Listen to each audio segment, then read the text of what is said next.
Hello, Greenvillians, and welcome to another episode of Greenville Mic'd, your favorite local podcast for all things happening in Greenville, South Carolina, including noteworthy news, restaurant reviews, events coming up this week, and more. I'm Will. And I'm Tracy. This week, Whataburger invades Greenville. A local restaurant closes after 80 years, and Greenville's roads need some major TLC. It's Monday, November 20th. Welcome to the weekly rundown.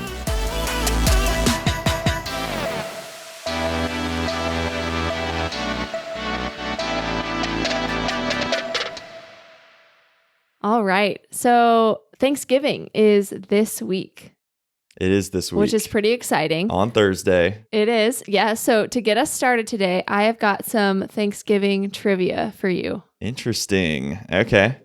How do you think you're going to do on this? I don't know. What kind of Thanksgiving trivia? Is this like historical trivia or like from media, like Thanksgiving in the movies, like, or Thanksgiving foods? It's like historical and turkey facts, basically. Okay. I don't know. I might be okay on turkey facts. Okay. Well, I've got a few questions. So, Number one, what is a group of turkeys referred to? And I'll give you options. Okay. So, A, rafter. Okay. A rafter. B, a gaggle. C, a flock. Or D, a gobble. I will say I would like them. I don't know the answer for sure. I would like them to be called a gobble of turkeys. Yeah. But I'm going to go with B, a gaggle. No, it's actually a rafter. A rafter? Yeah. Dang it. Yeah, that's okay. Man, all right. I wish it was gobble. Yeah, that would be awesome. Really awesome. Number two, true or false, turkeys can see in color. True. That correct? We need Nice. a ding, ding, ding. Number three, how many pilgrims came over on the Mayflower? Is it A, 212, B, 87, C, 102, and D, 165? Do you have any idea? Not really. Okay. I'm going to go with 165. Close. 212? No, sorry, 102. So I guess not that Wow. close. Dang. I never think about how many people those ships hold. Yeah, it's a lot. Yeah, but not as many as I thought. But not as many as you thought. Okay, you should know this one. Okay. In what year did the first American Thanksgiving take place? A, 1621, B, 1776, C, 1901, or D, 1552? Didn't our country get started in 1776? Technically. That'd be really funny if that was the first Thanksgiving. I don't think it is. I'm going to go with the 16 number. Nice. That's correct. Yeah. Yes. Good job. Thank you. Okay. What does cornucopia mean? Is it A, a traditional corn dish, B, Greek goddess of corn, C, horn of plenty, or D, goat's horn? You got to know this from Hunger Games. That's the dead giveaway. Yeah. It's the horn of plenty. Horn of plenty. Yeah. I would only know that because of Hunger Games. Yeah. That was kind of easy. Okay. You got two right? Yep. So we'll do two more. How fast can a wild turkey fly? Is it A, 55 miles per hour, B, 25 miles per hour, C, 65 miles per hour, or D, 35 miles per hour? Wild turkeys can fly? Yeah. Yeah. Shows how much I know about turkeys. I'm going to go with 25. No, it's 55 miles per hour. Are you serious? Isn't that crazy? Oh my gosh. I'm kind of embarrassed that I But you shouldn't be, because that's flew. kind of crazy. But 55 is insane. That's fast. That's a big bird. Yeah. Wow. That's kind of alarming, actually. It is. It's a little scary to think about. Don't think about it. Don't think about it. If it you're afraid of birds. Yeah. If my friend Ben is listening to this, who is afraid of birds. Yeah. Just I'll shoot him a text to mute this portion. He's probably already stopped listening. All right. So last question. You should get this one. Okay. Where was the first Thanksgiving held? Where was the first? I can give you options. Do you need options? Is this like the city? Like the city it was first held in? Yep. You should probably give me options. Okay. A, Pittsburgh. Okay. B, Jamestown. Or C, Plymouth. Plymouth. Yeah.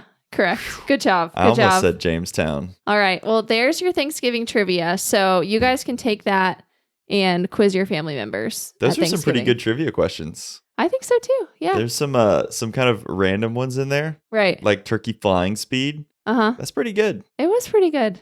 Good conversation starters. All right, well, let's move into some news for this week. Starting with number 1, Claire's Creamery received 4 national awards of excellence at the Ice Cream Association's Cone Con.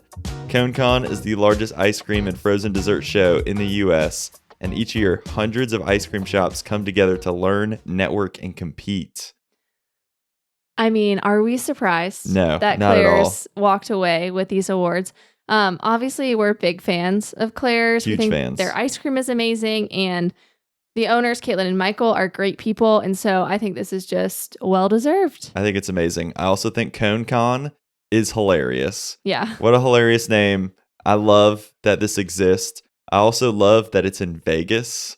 I just think that just adds a whole nother level of hype and like bigness to the thing, you know? Oh, yeah. It's like, we're going to Vegas for Cone Con. Right. I wonder if Michael and Caitlin went. We have to text them and see. They did go. Yeah. They went? I saw, they posted That's on awesome. Instagram. Dang.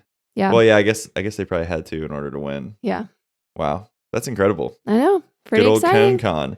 2024 Cone Con is in Savannah. Okay. Well, I would love to go to that. We got to attend next year. But do they let you in? Yeah, they do. I think so. Okay. Like when I looked online, there was a link for attend, and then there was also a link to like participate. Wow. So That would be really fun. just go and try a bunch of ice cream. Yeah, we need to put that on our calendar. I wonder if you get to vote. Probably not. Probably not. They probably have like official judges for that. Yeah. People who are higher culinary levels than us. For sure. That'd be hype though. Definitely. All right. Next up, Greenville County roads need some work, and apparently it would cost $2 billion to fix them. This is coming out of the Greenville Journal. It's being reported that it would cost around $2 billion to fix the roads currently, but that cost is continually climbing due to delaying the fixes.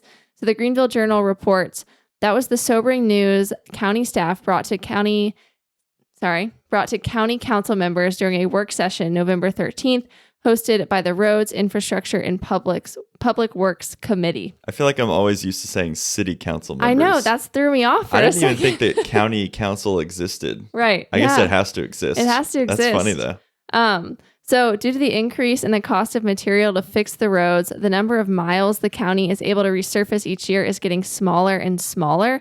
So for 2024, the target of 32 miles of repairs has been reduced to just over 17 miles. This in a county-maintained system of more than 1,800 miles.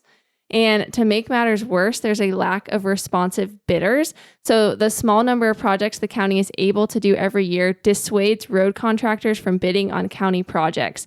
Instead, those contractors pursue larger contracts with the state or other jurisdictions whose projects make the cost of deploying equipment and personnel more economically feasible. So all of this is leading to the county falling more and more behind on road maintenance every year. T. Coker, Assistant County Administrator for Community Planning and Development, says the cost of inaction could be substantial as road conditions could jeopardize the county's growing tourist industry, and that the latest figures show the county receives 7 million visitors annually, which pumps about $1.5 billion into the local economy. But it looks like they're going to have to take action, though, starting with looking at other counties and seeing what they have done. Committee Chair Liz Seaman from District 24 said it was imperative for the county to sit down with municipalities to compare notes on road needs as a necessary first step in developing a strategy for meeting those needs. And then County Council Chairman Dan Tripp said he would like to pursue a resolution authorizing staff to investigate what other counties are doing to meet their road needs. Wow, that's a lot. That is a lot. That's a lot. Yeah. It's a lot of roads, a lot of needs. Yeah. Some people involved, but not enough money. Not enough money. That's the gist of it. You summarized that perfectly. Yeah, we could have just said that. Probably. Yeah. So I think this article is like a little alarming. Mm-hmm. I didn't realize the roads were in that bad of shape. Like $2 billion? Yeah. But I mean, you live in South Carolina. Like, you know they're bad. I know they're bad, but I mean, it's a lot of money. It's just a lot of money. I feel like we have to figure this out.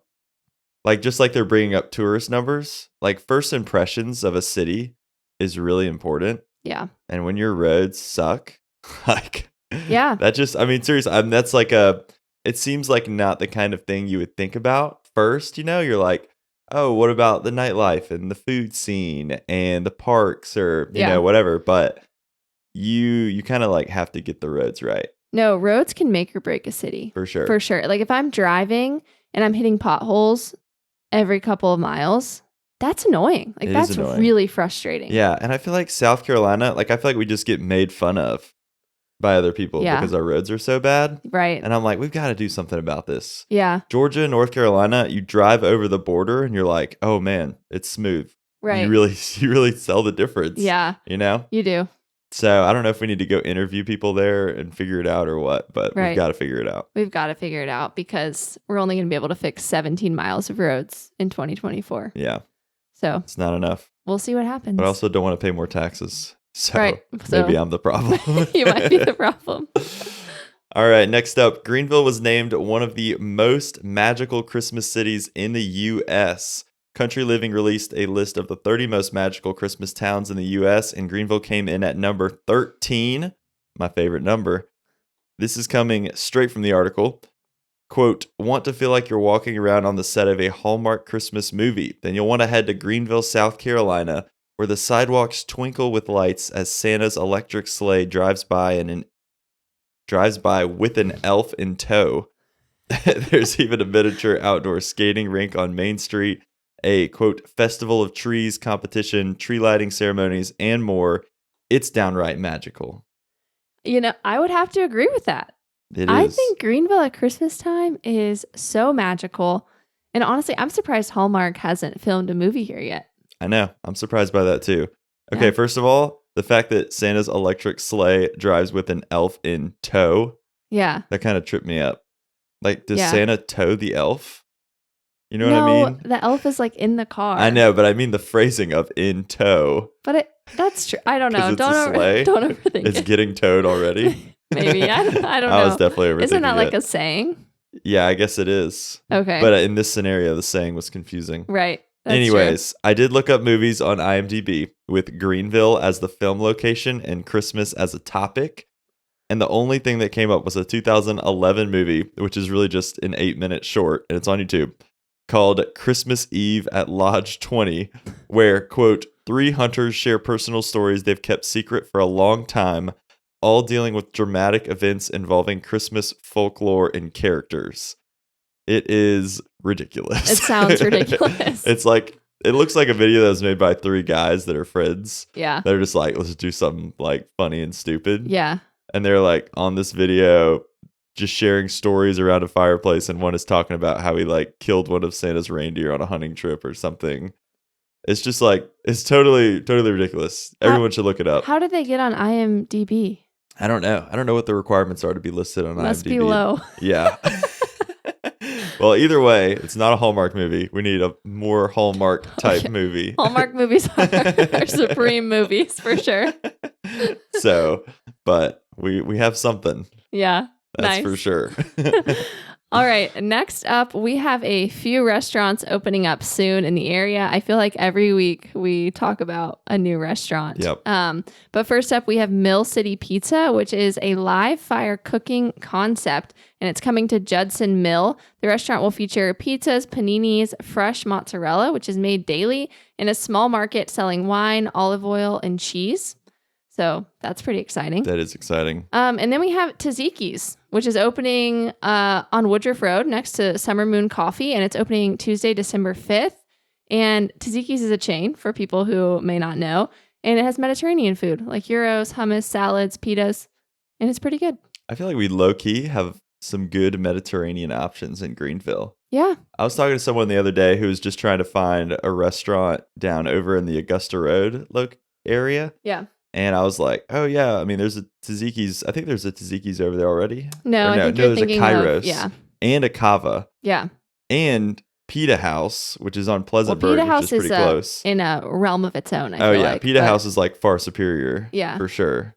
Pita House has like 1,300 reviews Yeah. on Google. But it does feel like Mediterranean fast food is kind of blowing up. It's kind of a thing right now. Yeah. And it's healthier than like obviously normal fast food. Right. But It's kind of having its moment. it is. I hope it stays. I mean, I love Mediterranean food. Me too.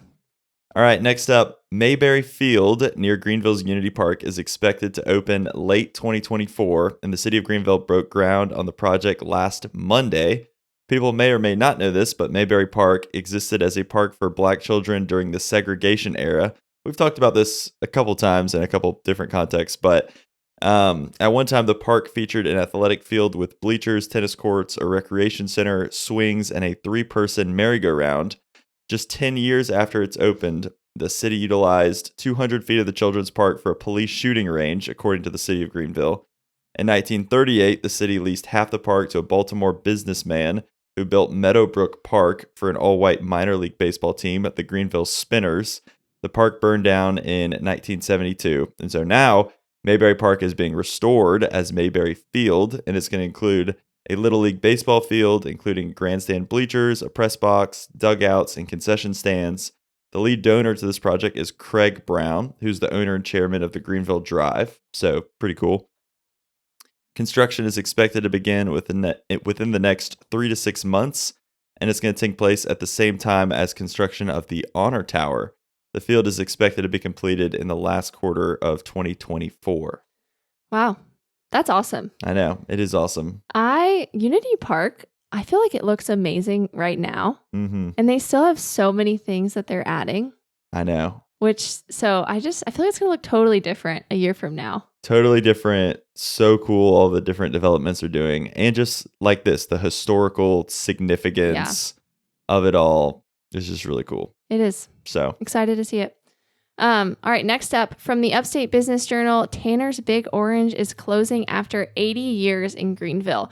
The restaurant has been in owner John Zeller's family for generations. It was first called the Orange Mill on North Main Street, which opened in 1943. The current location opened in 1966. I bet they've seen so much change. Oh my gosh. In that area. That's so long. Yeah. But lots of their employees have been working there for decades and have seen generations of their family work there. This quote is from the manager, Tina Stewart. I started working part-time in 1972 and then went full-time in March of 1976. I was exactly 12 years old. We're going to miss it, but we also understand. We're here every day. Okay, that must have been before child labor law. For sure. She was 12. That's nuts. That is nuts. She spent like so much of her life there. I know. That would be an interesting interview, honestly. 1976 is 19 years before I was born. Yeah. And she was going full time at Tanner's Big Orange. That's crazy. I think the last day they're open is December 23rd. And so we need to go. We do. Because I'm almost embarrassed to say that we haven't been.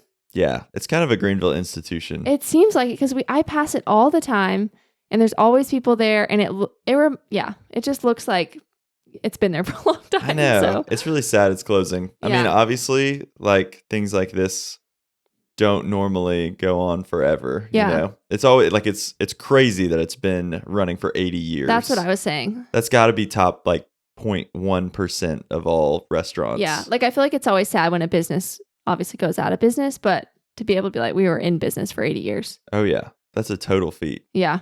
What's also sad is I feel like a lot of these old school diner kind of places are starting to like, I just don't know how long they're going to last, you know? Yeah. I think there will be a resurgence though. I hope so. People will crave the diner experience again. Yeah, maybe so. All right, next up, Whataburger is planning on opening 8 locations in the upstate by the end of 2024. The Texas-based burger chain is and expecting to open 10 new locations in South Carolina by the end of 2024. So pretty crazy. So here's some of the locations that are going to be opening. So by the summer of 2024, we're going to have a Woodruff Road location, a West Butler Drive in Malden, a Dutch Fork Road in Irmo, so that's close to Columbia. Main Street in Anderson by fall of 2024. There's going to be a Boiling Springs one in the fall of 2024. And then Lexington, Spartanburg, 2 in Spartanburg, 1 in Easley, and 1 in Duncan, all by the end of 2024. So lots of locations totally invading the upstate. I mean, Whataburger just goes hard. They do. They're like, if we're going to open up, we're going to go big. Yeah. And they must know that their product is going to succeed. I mean, they've had a lot of success. They have. Out in Texas and beyond. That's crazy. Yeah, it is. You know, when I took a trip to Dallas, that was one of the first places that I tried. Okay. Was Whataburger. Yeah. It's really funny. Was it good? It was pretty good, yeah. Yeah, I've never been, so we'll have to go. We will. I did look up, I don't know why I thought of this, but I was like, I wonder if there's a list of the best fast food burgers in America. And so I did find a list. Of course. It's on Thrillist. Okay. There's a list for everything, you know? Yeah. And so I wanted to see if you could give some guesses to which fast food burgers you think are going to be on this list. Okay. I could probably give a few guesses. All right, give us a few. And it's like nationwide. Nationwide. Okay. The In-N-Out burger. Yep. So the In-N-Out double burger is number 2. That's actually what I was going to guess, the double because that's what I get when I go to In-N-Out. Yep. The Big Mac. Not on there. Really? Wait, how many are on this list? So this is just the top 10. There's more on the 10. list, Okay. but this is just the top 10. No places on there twice, I don't think. Okay. So the Whopper. the Whopper is also not on there. My gosh. Five Guys. Not on there. What? I know. What other burger places? Oh, Culver's. Culver's double butter burger is number 1. Really? Yep. With Culver's cheese. is good. Culver's is good. Yep. So you've got 1 and 2. Okay. I don't know. Wendy's? Like Wendy's burger? Wendy's, their Dave's double is number 6. Okay. Yep. Um, I'll give you one more guess and then I'm going to give the rest of them. I can't even think of other fast food. In light of what we're talking about. Maybe Hardee's? Hardee's / Carl's Jr., their superstar with cheese is number 7. Okay. Yep. I don't know any others, so. All right. So just to recap, Culver's number 1, double butter burger. In-N-Out double burger number 2. Sonic Supersonic double cheeseburger number 3. Sonic. I was That's surprised by shocking. that too. Yeah. Whataburger, double meat Whataburger is number 4. Okay. I said in light of what we're talking about. McDonald's Quarter Pounder is number 5. Oh, okay. People go for the Quarter Pounder Yep. over the Big Mac. Wendy's Dave's Double number 6. Carl's Jr. and Hardee's Superstar with cheese number 7. Number 8, Jack in the Box Jumbo Jack. Jack in the Box was on the tip of my tongue and I couldn't think of it. Okay. Jack in the Box, I did go there one time in my life. Yeah. And it was really good. Okay. It was years ago. I need to go again. I don't think they have. Do they have them around here? We have one on Pleasantburg. Oh, okay. There might be another one, but that's the one I know of. Okay. Jollibee Big Yum Burger, number 9. Oh, okay. And then Del Taco's Double Del Cheeseburgers, number 10. What? That's kind of a out of left field one. Is that a taco or a cheeseburger? I think it's a cheeseburger that Del Taco sells. Wow. But it made number 10. That is out of left field. I know. Pretty crazy. Wow. What a fun list. It is a fun list. So just wanted to share that if anyone's looking for fast food burger recommendations. I kind of want to go on a fast food burger Wouldn't tour, it be kind of fun to tour all of those? You'd have to find make our own list. Good places. Oh, for sure. Not all fast food chains are created the same. Yep. And not all locations within those chains are equal. That's what I mean. Yeah. Yep.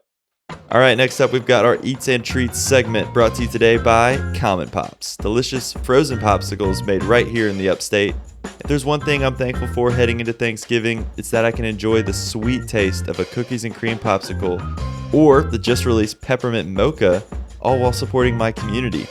Every pop supports local farmers right here in Greenville and local stomachs in my own home. Visit commonpops.com to book a cart or find @commonpops on Instagram to learn more. Nice. There you go. Local stomachs. Local stomachs. Gotta support local stomachs. You do. All right. With Thanksgiving rapidly approaching, like we said earlier, we thought it was only fitting that we try some pies. Gotta try today. some pies. So we headed over to the Buttermilk Sky Pie Shop and we got some pies. We did. And if you're watching on YouTube, you can see those pies. Those pies are right in front of us. They are. So they offer 9-inch pies and then 4-inch pies. So we got 4-inch pies, which they look like little mini pies, like personal pies. Mm-hmm. And so we did that so we could try a couple different ones. Yep. And so the pies we got are apple pie, chocolate chess pie, pumpkin pie, and chewy chocolate chip. And so one thing I thought was fun, we ranked them before we started eating to decide, okay, what do we think is going to be our favorites? Yeah. Do you want to share your predictions? Yes. So I thought my favorite would be apple pie, followed by, did I say the chocolate chip pie next? Yeah, I think you said chocolate chip pie. The chocolate chip pie, and then the chess pie, and then pumpkin pie. Yep. And I thought my favorites were going to be chess pie number 1, apple 2, pumpkin 3, chocolate chip 4. Yeah.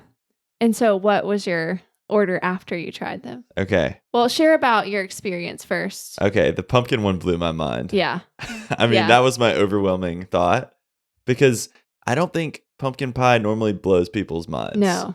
Pumpkin pie is just good. It's just pumpkin pie and it's good and it normally tastes the same, to be honest.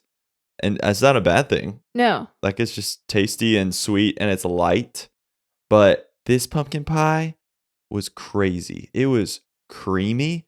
I think how creamy it was, the texture was just not at all like normal pumpkin pie. No, it was so creamy. So creamy. Yeah. I agree with you. I'm not a big pumpkin pie fan, but this one was just so flavorful. Yeah. And I don't seek out pumpkin pie, but I think I would seek this pumpkin pie out. Oh yeah. It's number 1 for me now. Yeah. It moved up to number 2 for me. Yeah. So I think it's almost like, like cream cheese icing. That kind of, like I wonder if the icing is cream cheese or something or buttercream, but it's almost like that's infused into the pumpkin itself. Maybe it is. I don't know. I'm probably wrong on that. You might be. But it tastes like it. It does. It was really good. It was so good. I thought all of the pies were delicious. And like I said, like the pumpkin pie, I did not think I was going to like that as much, but then it really like moved up in the list for me. So oh my goodness. I think my overall favorite was the apple pie though. The crumbly topping really made it. And the apples also seemed really fresh.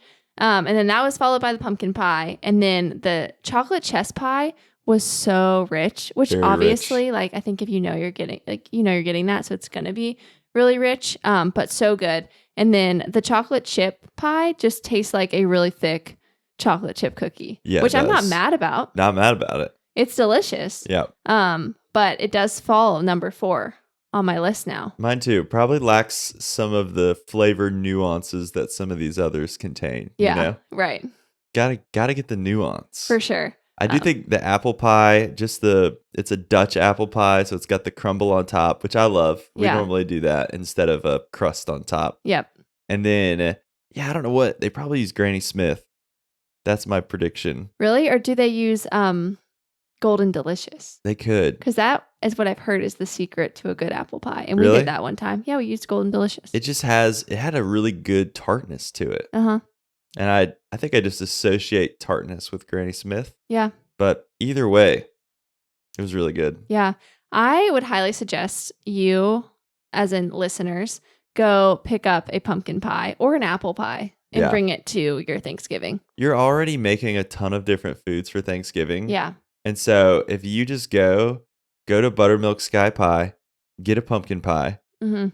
This was the more expensive way to do this. Yeah. But go to Buttermilk Sky Pie, get a pumpkin pie, go to the Swamp Rabbit Cafe, get their chess pie, and then go to Mac and Cheesecakes and get a cheesecake. Oh my gosh. That would be really good. Now, if you're a family of 3, that might be a lot. Yeah. But if you got a lot of relatives in town, right, that would be a banging dessert for sure. spread. Like, take something off your plate and just go buy it and support a business. Let someone else put it on your plate. Right. Yeah, exactly. That's what I would do. Oh yeah. So, yeah. But all in all, delicious. Very delicious. And I also go get yourself, if you want a variety, get the little pies. How cute are they? They're adorable. So cute. They're so cute. Imagine them on a platter. Oh, People come up and get their mini pies. I'm just imagining them in my mouth.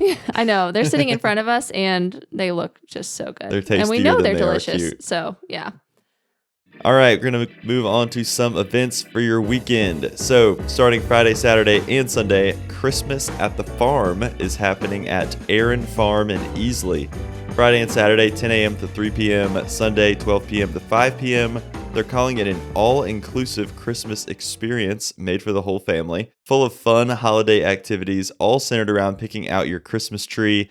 Each ticket includes the following: hot chocolate, s'mores, TCMU arts and crafts, photo booth, yard games, chalk talk station. Not sure what that is, but sounds cool.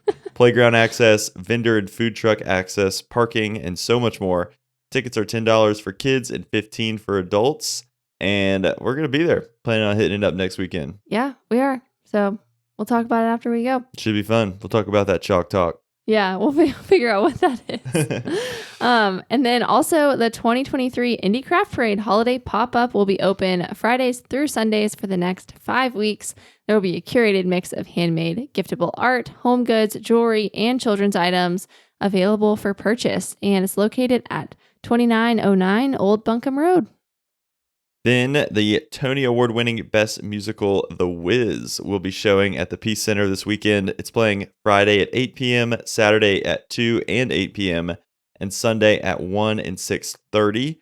Tickets start around $50. Nice. And then Friday to Sunday, Disney on Ice presents Mickey's Search Party at Bon Secours. You can catch the show at 5 p.m. on Friday, 1 or 5 on Saturday, and 1 or 5 on Sunday. So tickets start around $25. Then on Sunday, Camperdown Plaza Holiday Market is taking place from 11 a.m. to 4 p.m. You can join them for a festive celebration featuring 30-plus local vendors. There's going to be Christmas music, dazzling decorations, hot beverages, and an array of yummy treats. And that is all we've got for you guys. So thanks so much for listening to today's episode. Or if you watched us, since we're on YouTube now, be sure to subscribe so you don't miss an episode. And also, if you're feeling generous, go ahead and leave us a 5-star review. Yes, and just a reminder, we will not be having an episode next Monday as we're taking this current Thanksgiving week off. But we're going to be reposting our interview with Caitlin and Michael from Claire's Creamery after their award-winning season at ConeCon. Yeah. So definitely listen to that if you haven't. It's actually an amazing interview. For sure. It really is. They're really cool people. Yeah. And have a great week. Hopefully it's filled with lots and lots of pie. It should be. See ya.